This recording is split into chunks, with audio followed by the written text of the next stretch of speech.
E se l'apertura di Fratelli d'Italia al terzo mandato nascondesse il boccone avvelenato per il Carroccio Veneto?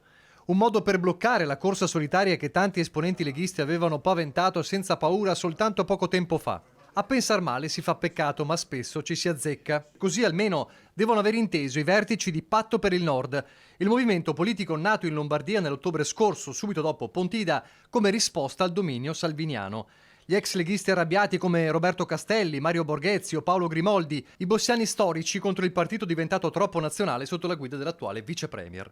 E che in una nota attaccano. Se la repentina apertura al terzo mandato da parte di partiti che finora si erano detti perentoriamente contrari è fatta apposta per scongiurare una corsa autonoma della Liga Veneta in Veneto, allora non sarebbe il riconoscimento dell'autonomia territoriale, ma al contrario una manifestazione di paura verso l'autonomia.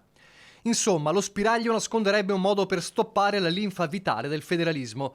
Infatti, prosegue Patto per il Nord, un'eventuale corsa della Liga, in solitaria o insieme ad altri movimenti radicati localmente, non lascerebbe alcuna possibilità di vittoria ai partiti nazionali, sia di centrodestra che di centrosinistra.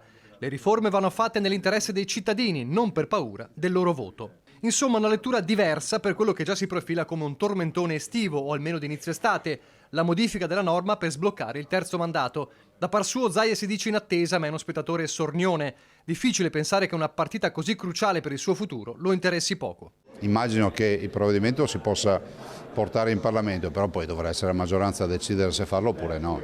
Per sbloccare l'impasse si parla di un articolo ad hoc in una legge cosiddetta omnibus che contenga in sé altre materie, un blitz estivo, insomma, allo scopo di evitare un testo legislativo autonomo.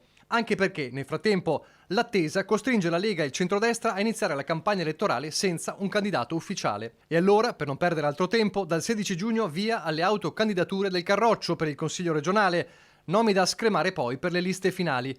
Secondo il governatore, sospeso nel limbo, un sistema che non riguarda certo soltanto l'universo leghista. Immagino che tutti i partiti stiano organizzando, si stiano organizzando per l'elezione, visto e considerato che comunque si andrà a votare alla volta in autunno. Adesso vedremo quando si andrà a votare, perché la legislatura è finita, finisce con l'autunno.